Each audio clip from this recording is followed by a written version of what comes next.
Welcome to the Ellis Talker Show. If you enjoy our content, please like or subscribe. Welcome to Ellis Talker Candidate Forum. I looking forward to this. We got some really good questions for the candidates. Me and my co-moderator, Mayor Wallace, how you doing, madam? I'm doing wonderful. I'm glad to be here. Thank you so much for being here. Let's give a round of applause for the candidates. The first candidates that I'd like to bring up is for Ellis County Precinct 2 Commissioners. I have Garrett Bailey, Mr. John Deneen, and Matt Sykes. Let's go ahead and sit up. I think y'all set this up. Well, yeah, you know, I'm glad you guys came, but we're going to go ahead and start with the. Go ahead and look at this. We're going to go ahead and start with the opening statements. For each one, you have for this race, you have a 60-second per candidate opening statement. Everybody's going to get the equal amount of time during this event. And I'm going to go ahead and start to my left with Mr. Garrett Bailey. Well, good evening, everyone. I'm Garrett Bailey. I'm running for County Commissioner Precinct 2. Want to talk about my vision for the future, and the ideas that I have is mostly fiscal responsibility and being able to contract negotiations, reduce costs. And so some of you guys may know that in the past months or so, I've been digging into the finances here at Ellis County, and I've discovered that, I don't know if many of y'all guys know, that in the early 2000s, Joe Biden had the American Rescue Plan in Ellis County accepted $30 million. And with that, I think that there was some concerns that the county is dependent on federal dollars to maintain their budget, and we need to take a look at all that and see how we can prioritize a independent fiscal responsibility. And then, How's everybody tonight? My name's Matt Sykes. Sykes, I'm from Ennis, born and raised there. My beautiful wife is up here in the crowd. Haven, her and my son are really the reason that I'm doing this. I was born and raised in Ennis, lifelong resident of Ellis County. Started my college career at Tarleton. I finished up at the University of Oklahoma, and then came home and started interviewing for jobs, and decided I had always wanted to farm and ranch for a living, and decided to do that instead of taking a job somewhere. I began farming and ranching as a first-generation farmer, and it's tough. It's really tough. But it's been a great road. It's, great to have the support of my community behind me. I think a couple of things that I really want to focus on in my campaign and throughout my time in Ellis County politics is, controlling spending and slowing it as much as we can. Time that you look at politics, it always goes back to spending, and that affects the taxpayer directly. We'll talk more about this during the forum, but, we have a stray problem in Ellis County, and I think we have a transparency problem in Ellis County with our elected officials, and I think those are the big things that I'm really going to hit home. My name is John Paul Deneen. I'm born and raised here in Ellis County. I have a wife, 26 years, Heather. We've got 4 children, 2 boys, 2 girls. I've been farming here for a living for 32 years. I have always lived, worked, and invested in Ellis, invested with the local folks. I've had a small business selling our beef directly to the consumer for 11 years. I, for 18 years, have represented small farm and ranch families locally, on the state level, and the national level and international. I have a love for Ellis County, and I am serving hard. Thank you so much. We're going to go ahead and start off the question with you, Mr. Deneen. Yes, sir. So the first question is, Ellis County continues to grow along I-35 and around Waxahachie and Midlothian and Red Oak. What are your concerns with growth, and one thing that you would like to see to address it? You have 2 minutes. Well, having lived my life here, I have seen the ebbs and flows of growth from the 80s, the 90s, the O's, and currently. And the growth is a direct response of folks' basic property right of selling and buying land at whatever price those who choose. So I think what we do is we try to oversee that as best that we can, the guidelines, because we never want to restrict somebody's basic right of buying or selling land as they choose. I think that as we look at and address issues, we try to use a little bit of foresight. When you farm, you're not only raising the crop that you're doing right now, you're thinking about the next crop coming after. And I think with your issues, you address whatever those issues are, but you try to take enough pause to look down the road a little bit, how, if it's financially able to do something that sets you up for that growth so that you're ready. And they're not always going back, oh, I wish I'd have done this there, and now we're having to kind of redo. I mean, that's definitely good growth.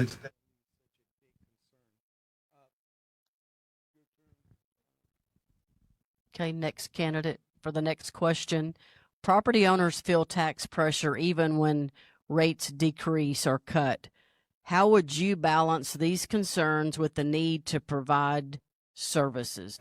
I think that's a great question. And as a taxpaying citizen, just like the rest of us sitting here, I feel pressure. I did. Taxes they're high. And they're high because we've got a lot to pay for. We've got a lot of growth in Ellis County. But I think that we can really affect those changes in our county government through things like slowing the growth and finding other ways to produce revenue for our county outside of the taxpayer's pocketbook. I mean, at the end of the day, there's more than one way to skin a cat. So we can create revenue in other places. Like, I've thought about things like a mental health facility that I think has been tossed around by different people before. If we can create something like that where we can sell beds to surrounding counties and serve our own needs to create revenue that way, I think that's one example of a way that we can bring revenue in outside of raising taxes on the taxpayer. Outside of that, I think anytime you start talking about taxes, you have to start talking about cutting government spending. Government can't spend like we're in Congress. Look, American families across the nation, and even in Ellis County especially, are having to tighten their belts. There's no reason that government shouldn't have to tighten their belts too. If our citizens are hurting, then government should tighten it up a little bit. Thank you. County roads and drainage are being strained with all this growth. What can a county do better to address this issue? So the number one thing the county needs to do is make sure that we have a surplus to be ready to flux with the growth. Not having a surplus means that we're not doing our jobs properly. We're causing burden to our citizens, financially impacting their way of life. So that's where if we can focus on reducing the cost of across the board what we're doing, my financial background from JP Morgan, procurement policies is something that I want to take a real hard look at. I want to make sure that we're maximizing every single opportunity when we're purchasing items, where we're purchasing it from. I'm also a strong advocate of purchasing things here in Texas. Just like in Arlington, the Chevrolets are built there. We should be driving Chevrolets on every single government vehicle we have. Those are the things that I would want to focus on, because if we don't have that surplus and next year our forecast for what we're having increases by 10%, we're playing catch up, and it's going to cause a drastic downstream effect on everything beyond the sewer systems and ditches and things like that. Next question. MUDs and PIDs are increasingly used to finance development in Ellis County. What are your thoughts on them, and what would you like to see done? Well, that's a wonderful question, because unlike my two opponents, I've actually lived in an area like that. One of the reasons that I am running for this position is I moved from Denton, and in Denton, my community had a PID, and anyone who may not be familiar with that, during my home buying process, they introduced an additional $1,300 to my property taxes that I was responsible for as a homeowner for the next 10 years. So, cities and counties need to work together to see how we can reduce those costs, work with developers in reducing those costs. But at the end of the day, developers have a direct line in bringing new revenue to our area. So we need to really do our best to partner with them And we also need to make sure that the craftsmanship and workmanship of the things that they're doing is up to standard. We don't want them to leave, do a bad job on a road, and then a couple of years later, the county's left to pick it up. So we need to make sure that we're having those good conversations with all those developers, and if we can have PIDs, I know PIDs are better than MUDs. That's the direction you go, but unfortunately, with the growth that we're having, until Austin makes different changes, that's just the beast we've been dealt. Thank you.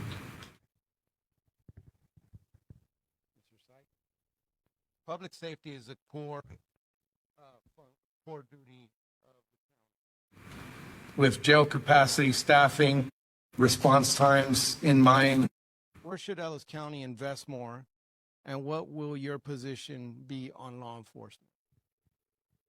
I unequivocally say support our law enforcement. Our public safety in our county is a top priority without a doubt. There is no reason that we should cut in those areas or even consider cutting in those areas. We have to back our law enforcement without a doubt.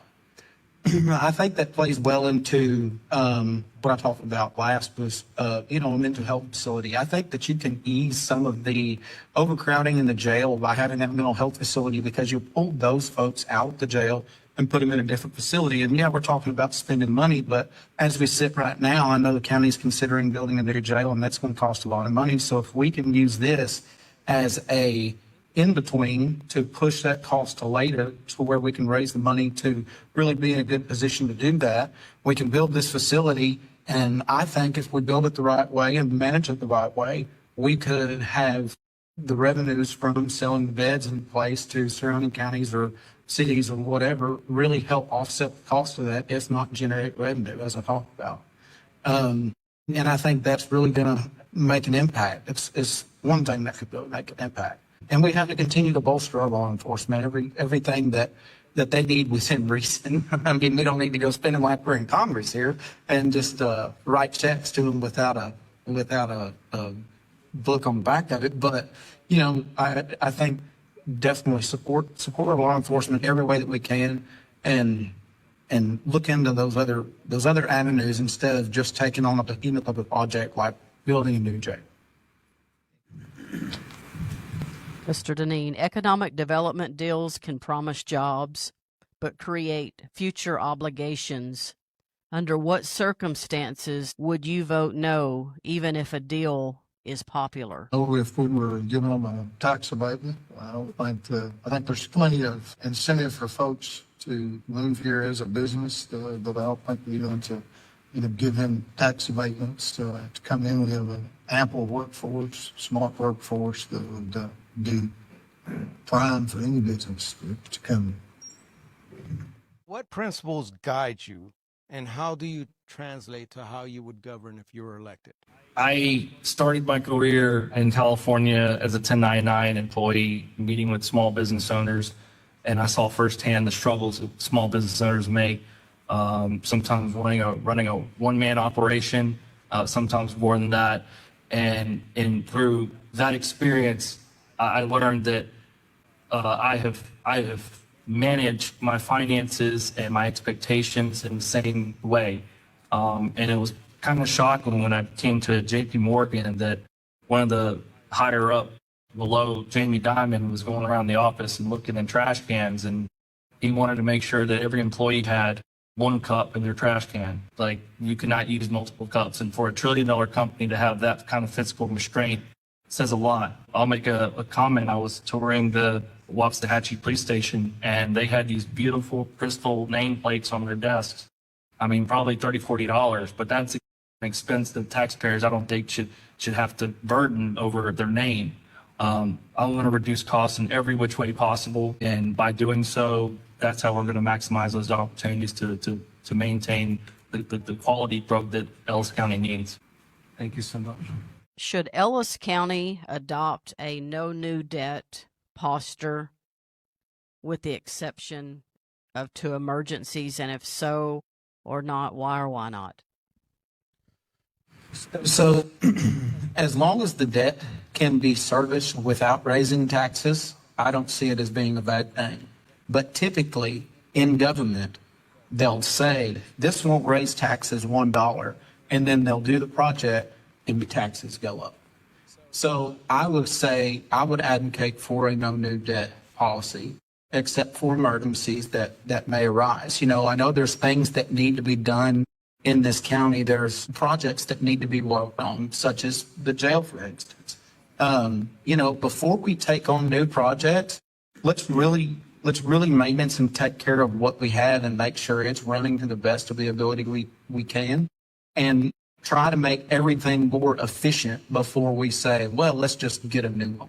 So I think I would really focus more in on efficiencies and maintaining what we have instead of taking on new debt to fund new projects. How will you balance concerns with growth and property rights? Because there's always concern about growth, especially the amount of growth that's happened in this county that you've seen. We were talking about it earlier. How do you balance the two? Well, it's a delicate balance because the commissioners only allow so much land use authority. That's Austin, the regulates it. It allows us to have more authority. So we look at it as, you know, from the top down, what with EPA, TCEQ, and then what are our local building guidelines in there as far as use. As far as private property, you know, just like I want to be able to do what I want on my property, so with my neighbor. I know that always doesn't work out. There's all kind of talk of putting this into your solar panels or additions and things like that. But as a county commissioner, in a lot of ways, you're going to use your time. You do not have authority over what they're going to use that land for, except for those guidelines. Thank you so much, Mr. Deneen. You guys finished early with your regular questions, so I'm going to go ahead and move on to another question since you got Extra time. I wanted to ask each of you to answer this. What is the most pressing issue that you see the county having, and what is one thing you'd like to do about it? And I will go ahead and start off with Mr. Baines. So I moved down here from Denton County, and that was in 17. The development of Collin County, and you see what county embraced growth and what county did not embrace growth. There's a distinct difference between the two. Collin County is far, far better and superior in many ways. Most of their cities are ranked top in the country, the best schools, the best work-life balance. That entire county has done wonderful things, and Denton County's finally starting to catch up. But that was the difference between two counties grabbing that opportunity and growing with it. And so I want to, come to Ellis County and take that opportunity to grow Ellis County in a way that we're not going to feel like getting. And we'll have, we'll have a wonderful community with schools that are good and a good neighborhood, and still have that small town charm. What tax increase is likely to occur quietly, and how would you stop it? That is for Mr. Syke.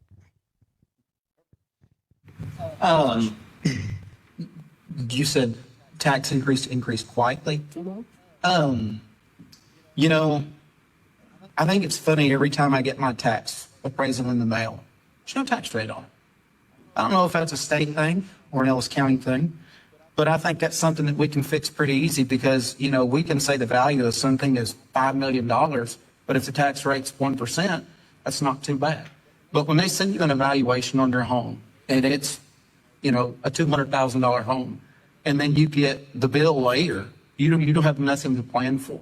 You're just blindsided with a bill. So I think that's really probably the largest hidden tax we see because you don't know what that tax rate is until Commissioner's Court passes it.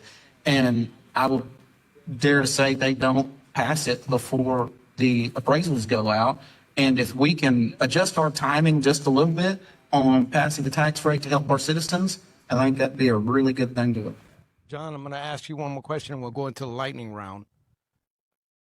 Let's see.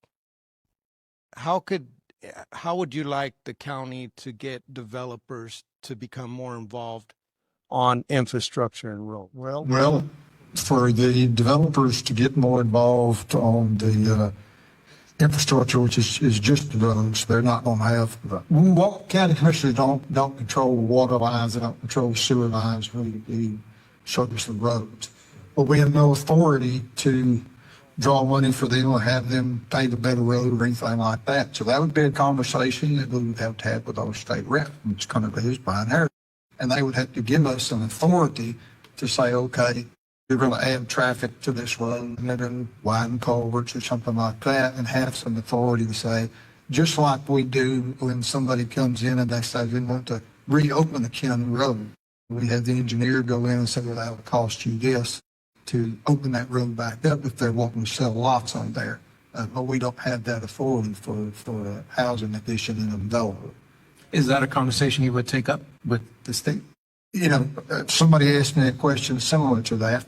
It is a question I would take. Most importantly, is it a question that my constituents want me to take up? I'm one of the commissioners on there, and so I have no problem, you know, I'm here to serve my precinct, and I'm here to serve Ellis County. And if that is an issue that Ellis County and my precinct is looking for, then that's what I'm here to do, is to take it up for them. The lightning question, and we're going to start with you, John. What Ellis County decision best reflects limited accountable government that you have seen? It's not a decision, but it's the way that the system works with county commissioners. No, like I said in the previous answer, no one commissioner has rule to do anything. It takes the court's decision. I think that would be the best way that it limits it, is it takes majority rule. You can't just lone ranger it and do what you want to. I think I really have to play off of what John Paul said. It is just how really the system is set up, and how, you know, as a elected official, I think over time, you know, the new guy on the block, probably not so much, but you learn how to kind of circumvent the system and use the back roads, if you will, to make things happen that, you know, don't have a lot of oversight over them. And I think maybe if we can shut some of those loopholes down to where everything has to be out in the public, transparent to the constituents and the court, I think that'd be a good way to circumvent. Thank you, sir. Ellis County decision best reflects limited accountable government. What does that look like in your life? I think the simple answer is our first responders, funding them. I think that's very limited government. You know, we have to have it, and funding that is very important. So that would be my answer to that. That's the best example for that. Thank you. Now we'll go into closing statement. You have 60 seconds to go ahead and give your closing statement. We will start with Mr. Deneen. I want to thank y'all for being here this evening and letting me share a little bit with you. You know, like I had said a little earlier, I have a servant's heart and I love Ellis County. And I'm here to do what the constituents that would potentially elect and put me in there to serve, what they would like to do. I have always operated as a two-way street. I've always felt it was important that when you're making decisions or something like that, to go back to the people and the constituents and have conversations and say, now this is why I had to do what I did. And, you know, I think information for them is important, for them to understand the hows and the whys of why you did what you did. 20 seconds. Anyways, I would appreciate your support, and I look forward to I would say, for my closing statement, I'm sitting here for really just a few really good reasons. One, I'm sitting here because of my faith in God, and this is what He has put on my heart to do. It's something that I didn't just jump into at the last minute because, boy, that seems like a good job, or that seems like it'll be a lot of fun, or something like that. It's something that I prayed about for months before I undertook this. The second thing is, I'm sitting here because of you. Everybody sitting in this room. I'm sitting here because the Constitution of the United States starts with we the people. That's all of you. And you need a representative that's gonna think the same way. We the people, that's who I represent. And there will be transparency without a doubt, 100%, an open board policy. You will affect the decisions that I make, and you will be the reason that I make those decisions. Thank you, sir. So, fun fact is, I resigned my position at J.P. Morgan to take on this campaign to become county commissioner full time, and I want to serve the Ellis County residents full time as well. And I've also taken steps to go ahead and start that process. I've made trips down to Austin and I've met with Brian. You guys might have saw the bill for his work to remove illegals off of the streets from the DMV. That's something that I actually brought up to him. Back in May, the Real ID Act was an act that passed. And so I approached him and said, this is an opportunity for us to get the illegals off the road. And so I said, I've already started fighting for you as well. And with my financial background, I've also drafted the bill to eliminate property taxes. And that's going around the state house as well. So I have a skill set that's like no other. I'm going to work harder than anybody else to make sure our citizens are taken care of. And I've already started taking care of everybody in this room. Thank you so much. Let's give a round of applause for these candidates. Thank you, guys. I appreciate it. The Ellis Talker Candidate Forum continues. And now I have the candidates for Ellis County Judge, Mr. Grayson, Mr. Travis Smith, and Mr. Cameron Rayburn with a K. How you doing, gentlemen? Let's get a round of applause for these candidates. Thank you guys again for showing up and taking these questions. I do appreciate y'all. We're going to start with a 60-second per candidate opening statement. And we're going to start off with Mr. Grayson. Well, good evening. Thank you for being here tonight. DV, thank you for what you do. Always appreciate your podcast and your YouTube stuff. What a way to connect with our community. Thank you for bringing a next level opportunity for us to share. It's great to be here. I am a 3-term elected county commissioner. Matter of fact, it was kind of entertaining watching the 3 of them up here a while ago shuffle around, because I remember what it was like in 2014 and wanting to do the same thing. So good luck to you guys. But 3 terms as your Precinct 2 commissioner, I feel compelled to continue to bring my resources, to bring my knowledge and my opportunity to serve at the county level. It's been fun. I promise you, I only want to work and be elected for you as long as it's fun. The day that it does not become fun anymore, I will remove myself. But it's an honor to serve here. I have 4 wonderful kids, married to my wife, Brooke, for 31 years. And it's been fun serving and living and being a part of the community here.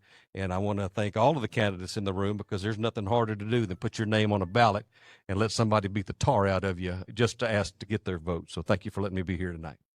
To Mayor Wallace and TV, thank you both for the opportunity. I don't love speaking in public, so I'm glad it's taped, but I do love sharing my passion to serve, which is why I'm here now. We have, over my past, I guess I'm a 3-term elected as well. I haven't found quite the fun that Mr. Grayson has at times, but the knowledge that I've learned, especially when it comes to development and finding a seat at the table with those developers to ensure that while yes, we're going to grow, that we grow 15 seconds. That we grow with a plan, and that's why I'm here. Good evening, everyone, and thank you for allowing me the opportunity to be here tonight. Thank you to DV. Thank you to Mayor Wallace. My name is Cameron Rayburn, and I'm incredibly excited to have the opportunity to run to represent you and to serve you as your next Ellis County Judge. I currently serve as mayor of the city of Ennis. I'm also a licensed professional engineer. I have worked in the infrastructure and transportation industry for the past decade. I am a graduate of Waxahachie Global High School and also an alumni of the University of Texas at Arlington. I also currently serve you in my 3rd term as on the board of directors for the North Central Texas Council of Government, serving in that regional leadership role. And I'm excited to be able to bring my experience to be able to serve you, serve the citizens of Ellis County, and be able to deliver on conservative values and support having lower property taxes here in Ellis County. We're going to go ahead and start with you, Mr. Rayburn. The county judge sets the tone for the commissioner's court.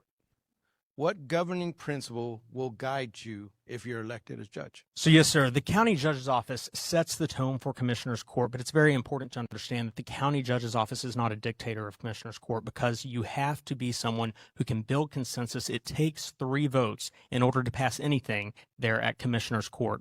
But whenever it comes to values, the guiding principles that will guide me as your next county judge is Christian values and conservative values. Someone who supports having lower property taxes, someone who believes in individual liberties, and someone who believes in having a free market approach to our local economy. Thank Mr. Smith, property taxes remain a top concern, as he brought up. How will you approach taxes every year? Yeah, so that's You have 2 minutes. that's a question that's not easily addressed in 2 minutes, but I think what's important to understand is that Ellis County has the 24th lowest, or sorry, is the 24th largest county in Texas. No, 20th largest county with the 24th lowest tax rate. And of those below that, or below us, 20 of those are over 500,000 in population, or they're located with a port on the ocean. So they're collecting additional taxes. When you talk about cutting property taxes for our county as it is, you're cutting positions. So the only way to properly address that in the immediate future is to reduce redundant spending and to find the areas inside our budget where we are overspending or misusing what we're already collecting and being prudent with what our taxpayers are currently putting into us. Thank you, Travis. Very good. All right, Mr. Grayson, I got the next question. Infrastructure along I-35 and in fast-growing cities is under pressure. What should be Ellis County's top infrastructure priority, and how would you pay for it without raising taxes? First of all, thank you for helping. I did not acknowledge you on that end of the stage, but thank you for helping. I have the opportunity to sit on the Regional Transportation Council with our North Central Texas COG, and 100% you are right. Our north and south avenues, Interstate 35, Interstate 45, by the way, Interstate 35, its recent increase of $135 million for all the widening.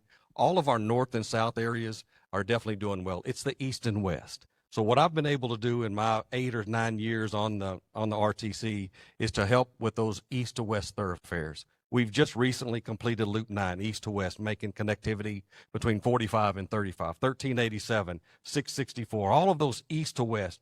Those are the areas we need to continue to make improvements in, and that will continue to move and relieve more of the pressure off of Interstate 35. Specifically how we're going to get there, we have no means, no ability at the county level to pay for that. We have to have representation, and I appreciate Cameron taking the time to work on the COG. I get to sit at the COG, and we both take opportunities to pull down millions. He gets to do it in an administrative way. I get to do it in a pointed way, working with TxDOT, developers, and all of those ones. When we come and make those thoroughfares, yank those dollars down, and I've had my hands on millions. The Regional Transportation Council that I've had the opportunity to serve on touches about $15.5 billion a year, and that's in our region. So the way to get there, Mayor, 30 is that we seconds. continue, thank you, DV, the way to get there is continue to be at the table. Cameron's taking time to be at that table. I want to be at that table. We both are aggressive when it comes to finding opportunities to drag those dollars down for us, and the way you get there is you be there. I'm thankful that we have that opportunity, but we have a finite amount of dollars that we're able to provide for us at the county level. We're going to make sure that we use those resources efficiently so that we don't overspend those dollars, because this is not DC. Somebody was talking about DC earlier. Our checkbook goes in the red. We don't want to do that, so we don't have the opportunity to do that. So that's the way we're going to do it. We'll seek out those regional partners, those federal dollars and state dollars to bring those thoroughfares back to people. During emergencies, the judge holds significant authority. What clear limits should restrain that power to protect liberty and due process? Well, number one, serving as county judge, yes, you serve as the emergency management director for the county. And uniquely, I have, out of everyone up here, I've had the opportunity to serve as the emergency management director for a local government in my capacity as mayor of the city of Ennis, and have had to do that in a number of times when we've had to deal with catastrophes that have occurred there in the city of Ennis. You have to ensure that you are always operating within the bounds of the law, the scope of the law, and under the Constitution of the United States of America. You also have to keep at heart your conservative values and make sure that you are preserving those individual liberties. Whenever it comes to, say, another pandemic that comes, You have to give the citizens the ability to make choices for themselves. Personally, I don't believe that we need to, as a county judge, instate something such as a mask mandate. I think that we need to give everyone in this room the ability to decide for themselves, am I going to wear a mask or am I not? Am I going to take a vaccination or am I not? Those do not need to be regulations or ordinances that are passed down from your county government. Thank you. Law enforcement is a core county function. What specific steps would you take to support the sheriff, jail operations, and first responders as the population increases? Yeah, I think that's paramount. Public safety should be at the top of everyone's list. I am thankful that the Commissioner's Court finally, after a few years following the comp study, did find a way to raise pay for our sheriff's office to help them be able to actually retain deputies. But outside of that, we have a jail that is routinely at capacities of 500, 550, 600. Then we have to have a hell week to try and clear out space, and that's not efficient. We have to invest in our court systems just as much as the sheriff's office to ensure that we're keeping our community safe and that we're, again, not being redundant with our spending. We have to invest in mental health programs or the rehabilitation programs to ensure that the repeat offenders that we routinely have to pick up and take back to jail, that something is being done to address that. Outside of that, I think we all know what occurred inside our jail just about 13 months ago. The investment has to be made there as well. We have to ensure that we have not just staffing in place, but we have security measures in place inside our current jail, because until we can address that, I don't know how we're going to fund an $800 million brand new jail. And that's about what it's budgeted at now. That's a huge number. So for anyone saying that they want to cut the property taxes and cut this and cut that, how are we going to address safety? We have to cut redundant spending and reallocate it to keep our community safe. How will you encourage economic development in Ellis County? Great question, but I'm sitting on the panel with these guys. These guys do most of the heavy lifting when it comes to economic development. At the county, we don't have an economic development department. We're not in the business of having economic development, but what we do have is a tool to help them. So when businesses come and they come to municipalities, they have an opportunity to bring a good performing business or industry, whatever it is. The county has the ability to come and join in with abatements. And I want to tell you one right off the bat, I am hard on abatements. When I got here, there were abatements that were 20 years long at 100%. Not only did I say no, I said heck no. So at no point was I able to vote for any of those. They were 75-20. And I'm even prouder to say that just a couple of months ago, we even choked it down even harder. Now we're at 50%. So what we're doing with these incentive packages is you're bringing us at least a $50 million project. You're only going to get an abatement for 7 years, and it's only going to be at 50%. So I want to answer that question in two methods. Number one, I am not opposed to having an opportunity to give incentive packages to good performing businesses that come, but I'm also of the same mindset that I better see something up front. I better see some of your will. If you're going to bring this and you're going to bring a good job, a good compensation, a good opportunity for us, and everybody, the elephant in the room are the data centers. Nobody's hiding from those, but those are big ticket items. But at the end of the day, they're not the biggest performers when it comes to employers, but they are doing a good job with compensation. They are doing a good job with competitive pay, and they're bringing a ton of money into this community, and we can't look away from that. But at the same time, I want some of that up front, and I am very proud to have sat on this commissioner's court and reduce that incentive package down to lower than just about any other community in our great state. What practices in government, Mr. Rayburn, most erode public trust? What sort of practices most erode public trust? Yes. I would say one of the number one practices that will most erode public trust is when you have a lack of transparency in your government. And that is why, as mayor of the city of Ennis, the very first action that I took was I eliminated the briefing sessions, or otherwise known as the meeting before the meeting, which were not live streamed meetings. The next thing that I did was I brought, at that first meeting that we had, I brought live streaming back to the city of Ennis. Meetings were recorded before, but they were never live streamed, because I think that our municipal government as well as our county government have to be as accessible as possible. That's how you prevent erosion of public trust, is with transparency. How do you slow spending without cutting core services? Yeah, I mean, I feel like all three of my questions have come back to redundancy in spending. I will use road and bridge as the primary example, and I think that is where we can really remove some redundancies in a hurry. We don't need 4 of everything. We don't need 4 backhoes for road and bridge. We don't need 4 rollers. We don't need 4 brand new toys for everything. We can have a centralized road and bridge district. Yes, the commissioners, they still have their input on their precincts, but we have got to begin to move this commissioners court and our county forward. We do not need commissioners who are focused solely on road and bridge. We do not need 4 commissioners with 4 road and bridge foremen trying to figure out our county thoroughfare plan. We need a single engineer who oversees all county road construction. We need to make sure that the right-of-way that we are acquiring or requiring from developers matches with that of the cities when the roads connect, to avoid the bottlenecks. Because if we can do that, and we can start to implement stricter opportunities with Chapter 232 of the Texas Local Government Code, 30 seconds. we can really address that redundant spending in our road and bridge precincts. We see it at the city level. Just take this.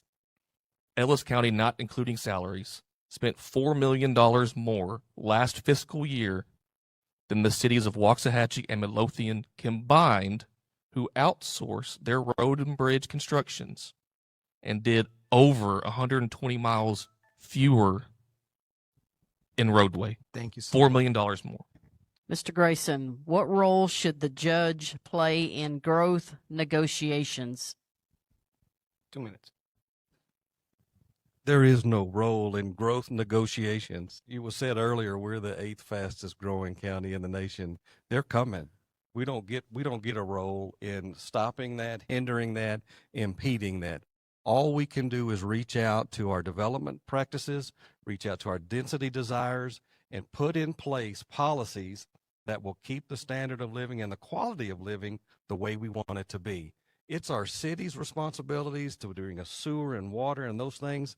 And what we need to do on the county level is make sure that we're combining and we're across the county looking at city to city to city, ways that we can continue to provide those services. The county doesn't have a dog in that hunt. All we can do on the county level is make sure that we can protect your private property rights. We're going to make sure that density is something that we can handle. Just like Travis said, we don't have the ability to increase spending on county roads. We're minimal. All of those 900, and I'll argue with you later when you want to. We'll meet afterwards.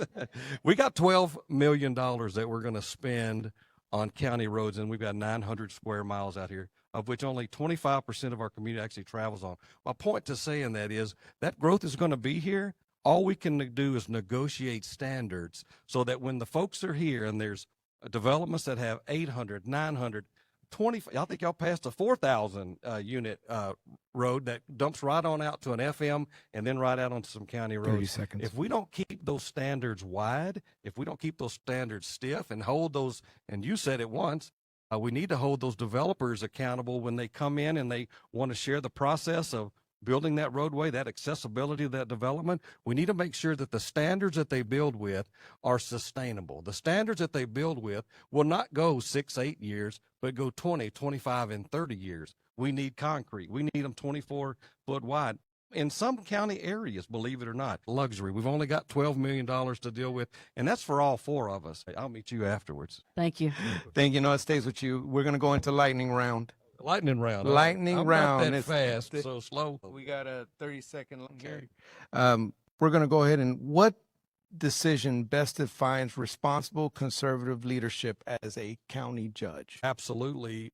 Well, it's not his decision, but it's how we gain consensus on the court and get our peers to make sure that we only ask you for the dollar that we need. That's how we show integrity. That's how we show commitment to you, is that we never ask you for one more dime than we're going to spend for a budgeted item. That's, you know, somebody, I'm surprised we didn't get the question earlier. Where are you going to put the tax rate? Who can control that tax rate? I'll tell you right now, I'll get a chance to answer that for you. I want to tax you as much as the services cost that you allow us to provide. That's not me running rogue. That's me continuing to maintain roadways, continuing to maintain all of the services that we bring to you. And by the way, you didn't give me one, but I wish we had. But our behavioral health, our veteran service courts, we're doing a lot of things now that we weren't doing when I got here. Judge Wallace is in the crowd. He's done a phenomenal job redirecting resources to mental health patients. I don't want to call them patients. They're mental health folks that need another resource that we haven't provided in the past. So those are the kind of things that I'm going to do for you, is make sure that the court as a whole, I'm not out of time, make sure that as a whole that we only spend what we say we're going to spend, and that's it. Best defines responsible conservative leadership as a county judge. Yeah, so one thing that I think has kind of been missed by the role of our county judges in past, and that's because we are now at a growth point where things are going to have to change. At our next census, we will have to have a chief budget officer in place. We will have to have an emergency management coordinator in place. Those are requirements by the state. So the county judge really has to be the melting pot. The county judge has to work with all of the offices, all of the judges. Anyone who has a budget that has to be set, their needs need to be prioritized and spoken for, and not just to focus on the 4 commissioners. And that's going to get me in some trouble with those commissioners. They are the ones that vote, but the way to hold the commissioners court accountable and to hold the county judge accountable is providing that transparency on what the other officials need, what the offices need. And you can only do that if you are actively and proactively reaching out with them ahead of the budget time. Thank you. Cameron, I'm not holding you to that 30 seconds. It's not going to hold you to it, buddy. I'm going to go ahead and go up here. So as the county judge's office, with the population that Ellis County currently has, still serves as the chief budget officer for the county. And the county does currently have an emergency management coordinator who is employed by the county on staff at this time.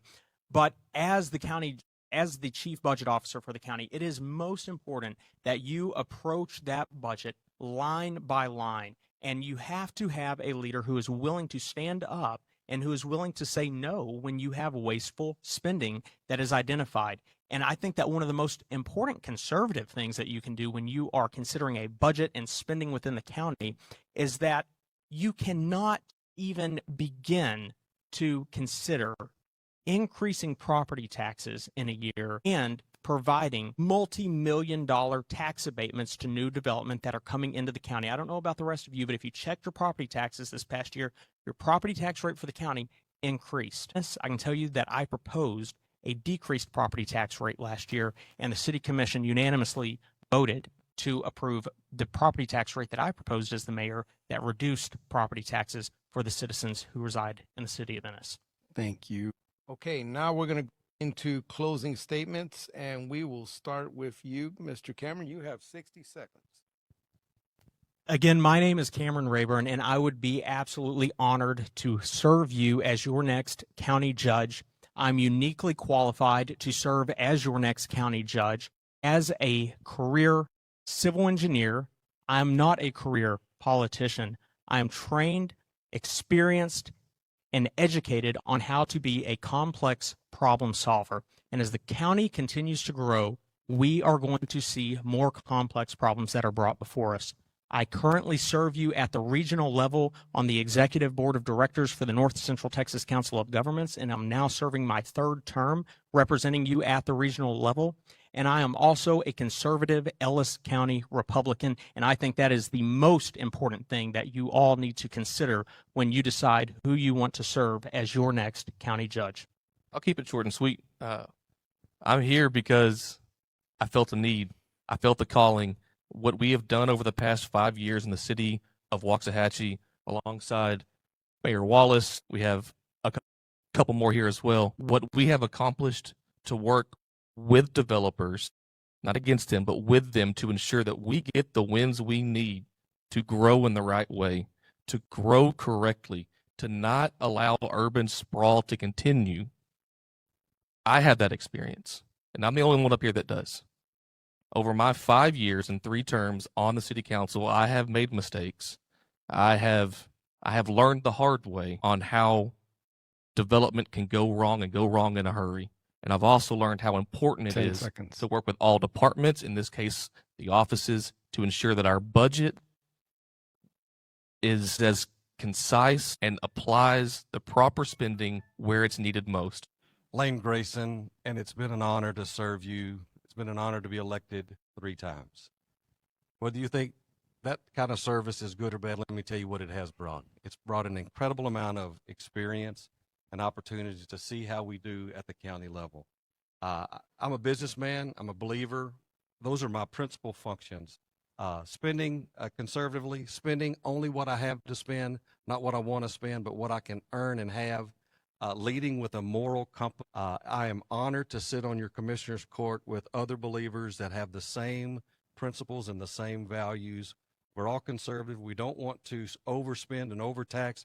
We want to provide good services for you. Out of my time as your county commissioner in Precinct 2, I've learned a ton, and it's time for leadership to come in and bring a couple of things, and I want to share those with you. We could talk all day about changing infrastructure. We can talk all day about transportation. We can talk about other things, but let me tell you, behavioral health is an enemy to our community. And if we don't start addressing it more rapidly and with a stronger stance, like veterans courts or whatever we have to do, we are in a bad place when it comes to that. I'm prepared to do that. We have added those components to our county government. We are making headway. The growth is going to be here. We're going to have, no, you're not. Yeah. It's been an honor to serve you. I thank these gentlemen for taking an opportunity to take time away from their families to ask for your vote. We're going to do it fairly. We're going to do it with good manners. We're going to do it all the way to March the 3rd. Thank you for being here tonight. Thank you for sharing your time with us tonight. So I'm not going to let you guys off the stage because I'm a veteran. And I am part of the Veterans Court. As a matter of fact, I think the undershirt that I'm wearing is Veterans Treatment Court shirt. So I want to publicly get your commitment to the Veterans Treatment Court. Yes or no? Will you support it, Mr. Grayson? Unequivocally, yes, we have done that. And thank you for being a mentor, too. You failed to say that you're also a mentor to some of those guys. You appreciate it. DV, as always, thank you for your time and for your service. But the answer is absolutely. First of all, I would like to thank Judge Wallace for everything that he has done to bring the Veterans Court here to Ellis County. Thank you very much for that. And yes, I have spent time at the courthouse where the Veterans Court office is located at, meeting with those individuals who work with the Veterans Treatment Court, and it's an incredibly important function of our county government to provide those services to those who have served our country. So yes? Absolutely. Thank you so much. Let's give a round of applause for these candidates. Continue the Ellis Talker Candidate Forum with the candidates for HC10. Brian Harrison was unable to attend tonight due to scheduled conference. I have the 2 gentlemen that are running for that office, Mr. John Garrett and Mr. Matt Attier. How are you doing? Doing really well. Well, I'm glad that you guys were able to come and look forward to asking you guys some questions with my co-moderator, Miss Mayor Billy. I wanted to go ahead and start off with. Moved here from Dallas after 12 months, which was 12 months too long, and for strong school systems, a variety of those systems. And my wife's been a part of that system for 16 years. We are proud to live in Ellis County. I wake up every day excited that I can work, sleep, eat, play all in the same place, and I don't have to drive anywhere to do it. And I just feel like we need representation that's willing to meet with people, to have town halls, to have forums, to be able to listen to residents that have issues. We're going to approach 250,000 people, and I think that role should be accessible. Hopefully we'll talk a little bit about role of government, and I'll address that. But I look forward to running to support you. I want to be able to support each of the people that were just up here in those roles of government. So I look forward to the questions. Thank you, DV. Hello, everybody. John Garrett. Thanks for being here. Thanks, DV, for putting this on. Mayor Wallace. DV, it seems like the other day we're in the old dusty Texas Theater doing an interview. So, yeah, running for HD10, appreciate your support. I think we have a massive problem in our current representation, and I've been watching that for quite a while now. I've gotten calls for months from local leaders and folks down in Austin saying we haven't heard from our current representative. So I started digging into it, and I noticed that no legislation's getting passed, phone calls aren't being returned, and I think the fact that he's not here, not to hit the invisible pinata, but it says a lot. My background is in business. I moved to Waxahachie in 2004. I've raised my family here. I own multiple businesses, all of which serve our community. KBC Radio, Texas Theater, and I'm very proud of these. I'm very grateful for the opportunity to serve my community and raise my children here in our school system. We're at a really important time in Texas history and district history. We're growing so fast. Property tax, border security, schools, these are all things that need our attention, and we need representation that understands how to go to Austin and get things done. Texans were told the power grid was fixed after past failures. What is the biggest remaining vulnerability you believe still exists? Yeah, the biggest one, and I don't count me on the bill number, but HB 14 or 15 designated $350 million towards nuclear energy. The problem with that is that it's 4 to 5 years before construction starts, before they get all the places where they're going to build them. And all of that. And luckily, we had a pretty mild summer. We probably had a pretty mild winter so far compared to what we've had the last couple of years.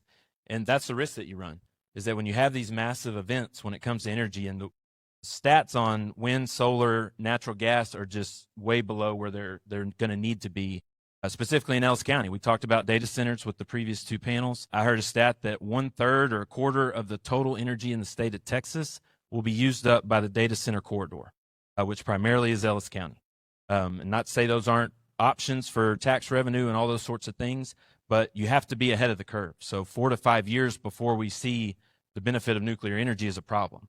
That is the way of the future. That's the way the legislature decided to go. The incumbent voted against that, and I would have voted for that, but you can't be 4 to 5 years behind the curve. And so I think that affects every one of us in here. It affects the places we shop, the places we live, the businesses that we operate. And so energy absolutely is going to be, hopefully not in a crisis situation, but we're going to need to address it very soon. John, your question. Parents have expressed frustrations with education, outcomes, and curriculum decisions. What is one change the legislature should make when it comes to public education? Well, I'm a big supporter of school choice. I think we did a great job in doing that, as well as putting the 10 Commandments back in our classrooms. If I could make one change, I think we need to go across the board and eliminate this woke doctrination, Sharia law. That stuff doesn't belong in our classrooms. I would enjoy fighting for those rights to keep that away from our children and to keep them safe. What is the most pressing law enforcement issue affecting Texas, and what legislation do you propose? Yeah, so I've talked to sheriff's office, police offices. I've talked to a lot of them. My dad was 35 years DPS, so proud of the work that he did for a long time, and watching him come in late at night after some long nights on the road. I think mental health, we saw it, we heard it from the previous two penalties. That's a massive issue facing the county. When you think about in the last 5 or 10 years, the stories that you see of officers having to encounter people that have mental health issues, and the way that we need to be able to invest in the way that they're trained. We need to make sure they have support to be able to do that. And that comes absolutely from the state. You know, the cities are involved with paying them, make sure their benefits are right. The state kind of sets the guardrails.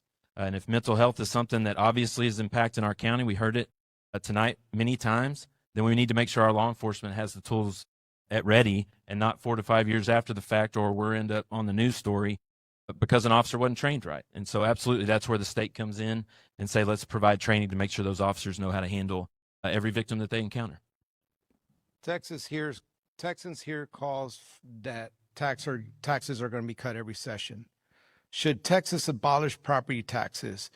What will you do to lessen property tax burden for citizens? Absolutely. We need to get rid of property tax. That's a big priority. And I'm with you. We hear it from politicians all the time. Here's how I'm going to do it. They campaign on it, and we just keep getting the same thing. Again, my background is in business, which means I understand numbers, I understand budgets, I understand how to overcome obstacles when it comes to those things. I'm a commercial property owner myself. I have commercial and residential properties, and I understand the implications of having a high property tax. You know, when I was younger and I got out of college, I rented a loft and it was $600 a month. When I started my first business here in Ellis County, well, to be honest, it was like 1,000 square foot storage unit that I rented half of it to my parents, but nonetheless, it was $350 a month. And it was affordable. I could start a small business. I could live. I could buy my groceries. I don't know how people are doing that today. And I also believe that if you work hard your entire life and you buy your home and you've made your mortgage payments, you should not rent that home to the government. I think you should keep what you've earned, and we should eliminate property taxes. You know what? We tend to alternate on these questions, but this is a big question when it comes to property taxes. So I would like for you to answer, and then Mayor Wallace go in on a question. Yeah, and so this is where we talked about tax rates with the two previous panels, and that's their job, is to set your local tax rate. With the state, that's what you've got. You've got to figure out what kind of revenue that you need to run the state. And when you think about property taxes, I love that politicians get elected year after year with this magic wand of saying, I'm going to eliminate your property tax. Well, we've seen the governor come out with that, lieutenant governor, and certainly the incumbent talk about eliminating it. But we've had 5 years with no plan. I love a plan. Like, give me the numbers. I'm a CPA. I'm an accountant, finance background. I would love not to pay $8,000 to $9,000 a year in property tax. Until you show me where that bucket fills, or at least partially fills, I'm not sure how you do it. And so when you talk about property tax, and this is a little bit difference of folks that are no government versus limited government, when I think about property taxes, I think about police officers. I think about school system. I think about our judicial system. And when you think about no property tax, I think Senator Betancourt a couple weeks ago, after Lieutenant Governor came out with his plan, said if you truly wanted to take it to a consumption tax, you're talking 8.25% versus 20+% on a sales tax. Is that what we want? I don't know. I don't want to be able to do that, but at least you would have the option to put the item back, right? So it's worth having a conversation. And so instead of a legislator, and we heard it Tuesday night, where you just come in here and say, I'm going to eliminate, we need to make sure that we're giving people a plan.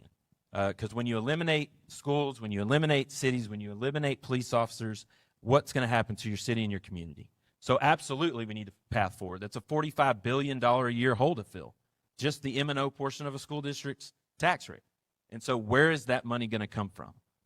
We got $28 billion of it sitting at the state in the coffers right now, so that could be a plan, but I need to see a plan. And so I'm not going to come up here and wave a magic wand at you. I would say I would work the very first day, if elected, to figure out how do we reduce your tax burden. Thank you. All right. And this one again is for you, Matt.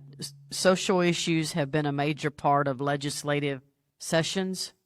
What is the most pressing social issue facing the state of Texas, and what would you like to see done? Yeah, and this is where the state can play a massive role. And I answered the question on Tuesday night, where you've got a lot of time being spent on transgender, DEI, boys and girls bathrooms, and I addressed that question absolutely. I don't stand for that stuff. That's silly. Nobody wants that. The problem is that when you spend so much time on it, that none of those laws reduced my property tax bill. That's not what it did. And so it shouldn't take an entire session or two to pass a law on boys and girls bathroom. That should be passed on day one of the legislative cycle. That's a common sense, easy law to pass. And yet we've made these social issues something that we spend the entire 140, however many days are in a legislative session, dealing with those. If we spent the same amount of time getting around a table, getting the calculator out on how we reduce our tax bills, then life is better. And so I'm not saying that those are good things. Those are terrible things, and we should be focused on those. But we shouldn't spend 99% of the time on social issues when 99% of the time we need to focus on how we make life better. Thank you. What principle would cause you to vote against your own party position? Why are you giving them the easy ones? Can you say it again? Let's see. What principle would cause you to vote against your own party's position? Now, there has been talk about the incumbent and the way that is voted, and there's been criticisms of that. So I'd like to see when that comes up where you have to vote against your party. Tell me what would bring you to that. You know, from my work in Austin and being down there during the last session, I followed a lot of the bills that passed, and I agree with them. The only bill that was a no vote that I absolutely don't agree with, and it was the only no vote, is the flood relief bill that our state representative voted no on. I don't understand how you can vote no on a bill after children in Texas have died that goes to aid those families and create laws to ensure that that never happens again, and then go behind a news camera and tout that as some type of Republican win. I'm not sure how you could sleep at night. So if you're asking me where I would stand on that, it's with the families and the victims, not behind a news camera. Okay. We got more time, so we're going to go ahead and move into the backup questions. Matt? All right. What unintended consequence of recent legislation concerns you most? Yeah, and that's a bit like when you think about, I think of unfunded mandates. And so I was hoping we would get a tax rate question so I could say the state doesn't set a tax rate, right? We get to dodge behind that bullet. We don't. But here's the way we do, and we impact every level of government below the state when you do unfunded mandates. There's hundreds, if not thousands, of pages that we put to the county level, to the city level, to the school level when it comes to unfunded mandates. And that is a cost that that entity has to bear. Whether it's testing, whether it's indigent care at the jail for the county, those are costs that those entities have to bear without any offset from the state. And so the state gets to stand behind and just wave their hand, y'all figure it out, right? So absolutely, I think indigent care, I can't remember the stat I saw a year ago on how many millions that we spend on indigent care, but those are the unfunded mandates that worry me. And that is directly what a state representative should not ever push the burden onto a local taxing entity without some way to support them. How should Texas respond when the federal government conflicts with state priorities? We saw that a lot in the last administration. I guess a good current example of that are these sanctuary cities. If you look, predominantly in Texas, we're all for border security and getting the illegals out, which is a massive problem. But we need to eliminate the sanctuary cities. I would start there. I would focus on supporting President Donald Trump. We've done a great job of shutting down the border. Governor Abbott did a great job during Operation Lone Star, but we need to take it a step further in getting those illegals out and get all Texas communities on board to get those illegals out and then come up with a long-term plan to ensure this never happens again. All right, we move into the lightning questions. And this will be for both of you. What Republican issue is most important to you? Yeah, to me it's, and I know there's a post floating out there around what I said on the border, and where I was at 9 years ago when that was said was how much money that was going to cost. And we've seen what Donald Trump's been able to do in 12 months. When you enforce your law, things get better. 99% decrease in illegal immigration has happened since he took office. And I think when you enforce those laws, unfortunately, our state had to get involved when Biden wouldn't. And that cost us a lot of money. And we should ask for a refund for every penny of that. But I think immigration, it's the resources. I see it in our schools, our cities, our jails, the resources that we're having to spend on folks that aren't contributing to our economy, to our society. Our tax dollars are not supposed to go towards that. And so I think absolutely doing everything we can to make sure that those that are paying tax are the one receiving the services. Okay, John?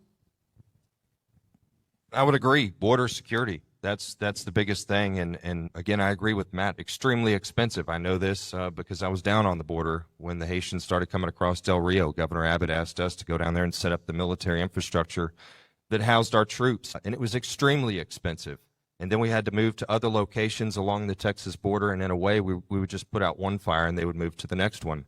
So I understand firsthand what the problem is on the border, how much it costs, and we needed to do it. That's the problem. It was under an emergency declaration. We didn't have the infrastructure and the planning in place to be able to handle that. And at the end of the day, it's the taxpayers that foot the bill, the $13 billion bill. So when I get in office, what I would like to do is go down there and create some policy and sit down with these Senate Border Security Committee members like I already have and craft some plans for the future. So if we don't have federal support in D.C., how can Texans protect the Texas border without spending $13 billion? A lot of ideas, and I could talk for an hour, but I'll be quiet. No, there's a lot, and that's the thing with the forums, that they don't allow you to elaborate too much. But I got one last question before we do the closing statement. There has been concern with the spread of Sharia law with Epic City. There have been lawsuits against that. I know there are a lot of pressing issues in the state of Texas, but that is definitely one of them that is concerning, especially in the Republican Party. So I want both of you to address that. Yeah, it's just pretty simple. And we heard some candidates on Tuesday night say the same thing. There's no place for that. We have our own law in this country. We have our laws in the state of Texas. And there's no way that we should certainly be using government funding to support those things. And I would stand by that wholeheartedly. Yeah, hard no on Sharia law at any level in our state. It's unanimous. But most importantly, we got to keep it out of our schools. It's the adults. We can see it and we realize, okay, that's not for me. I'm a good, Christian, conservative. Obviously, I'm not buying into Sharia law. But when you look at our school system and the way that's able to slide into some school systems that maybe aren't as right-leaning, then it gets pretty dangerous. So I think at every level, not just in our communities, but in our schools, we have got to eradicate Sharia law and make sure it doesn't make it in anywhere. Thank you so much. Okay, we'll start off with Matt. Closing statement, 60 seconds. Sure. First of all, thank y'all again. When you put your name in a hat for any race, for anybody that's ever run, for anybody that's running right now, you don't do it because you think it's going to be fun. You do it. In my case, I've been asked for 6 years to run for this exact spot. And it wasn't the right time for 5 years, and it's the perfect time right now. I have a heart for this community. I've proven that for 16 years since we've lived here. I will work my tail off for you. I do not desire the spotlight. This is uncomfortable sitting up in front of people with a microphone, but I will work as hard as anybody to make sure that your lives are better. Whether that's lowering taxes, whether that's making infrastructure better, whether that's making sure that when we raise our hand in the Capitol, that Ellis County is listened to. That is my biggest fear growing. When we get over 250,000 people in the next year or two, that is my biggest fear, that when we raise our hand in the state capitol, that we are not listened to. And I promise I will do everything I can to make sure that we are respected, listened to, and when we raise our hand, we get what we ask for. Yeah, so again, thanks everybody for coming out, DV for putting it on. If I could just look directly at the camera. This is a rare opportunity to get outside of social media, which we've both been dragged with misinformation on social media. I would encourage everybody to follow the truth, follow the facts. I'm not running because I need a job. I already have a job. I'm a stakeholder in this community, and I care about what's good for all of us. And I've spent my time lately meeting with all the leaders of the various communities, the city managers, the mayors, the first responders. I've followed all the no votes. I've followed all the legislation that hasn't been passed. I've watched a no vote on the flood relief bill. We don't just need new representation as a community. We need it as a state, and we need it badly. I'm not going to Austin as a new guy on the block. I'm going to Austin with a lot of experience and a lot of colleagues and folks that already respect me down there, whether it be border security or property taxes. I've already earned a seat at the table, and I look forward to the opportunity to serve you. Appreciate you guys coming. Before you go, I want to thank the community for supporting me in this. I am so grateful. There were people who came and Blue Mint, who sponsored this event, K&H Construction. Without them and some generous donors, I would not have been able to put this together without getting in a chokehold from my wife. So I do appreciate that. Mayor Wallace, again, thank you so much for moderating this with me. I really do appreciate it, ma'am. You're always there for me, and I do appreciate that. Gentlemen, can we give a round of applause? Thank you so much, gentlemen. Do you have anything? Close out? Yeah, just real quick, I want to thank every one of you that have come tonight and your families, the time that you've already given thus far, the time that you'll continue to give until this race is over. And I've been in your seat. I know how much work it is. I know how much strain and stress it is for you and your families. And I just applaud each and every one of you for your willingness to serve this county and to make a positive difference. Thank you.